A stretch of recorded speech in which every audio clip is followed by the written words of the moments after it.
Чимэнд битаяр нэг өдөр хонхоор байсан. Тэгээд тийм болохоор өдрөөр нь хотын төвөөс хэмжихээр болсон. За тэгээд эхний очсон газар маань Book Street байсан. Номын дэлгүүрүүдтэй жижиг кафетэй зураг авахд аягүй тохиомжтой газар байсан. Дараагийн орсон газар маань Central Post Office байсан. Тэгээд аялагч болохоор өөртөө дахиад бичгэж их очтын билээ энэ газар лөө. Тэгээд дээрээс нь мэдээж хэрэг сүмнэр аягүй авах боломжтой. Дараагийн очсон газар маань Тандын гэдэг ягаан католик сүм. Энэ ягаан сүмийн яг замын сар талаас зураг аягүй гоё харагдав. Дээрээс нь кофе мэлсэн шүү. Кофен дуртай хүмүүсийн заавал очих хэвээр газар гээд кафе апартмент гээд байт юм билээ. Тэгээд давхар алганд аягүй өөр төрлийн кафенууд байдаг.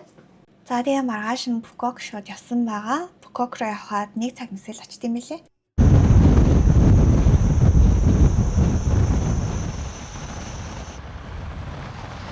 Букок арлын хамгийн гоё далайн хэсэг нь болохоор Сао бич гэдэг хэсэг юм билээ. Тэгээд ус нь аягүй цэвэрхэн, цагаан альстэй. Өглөө эсвэл нар жаргаж явах үед очивол аягүй гоё уур амьсгалтай байт юм билээ.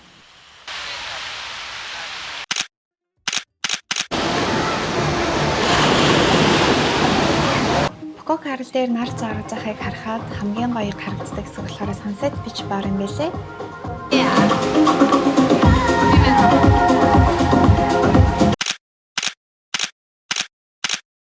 Букок арлаасаа Хонвон гэдэг арал руу завтай аяллаараас явсан.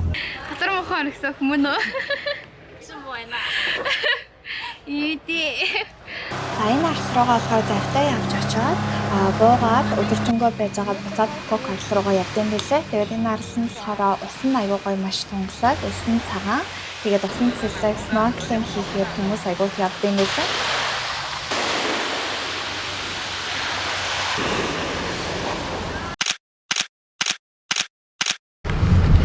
За, хоёр Starfish гэх бич рүү явдаг. Батар болсон чи. Баатар бороо орчин.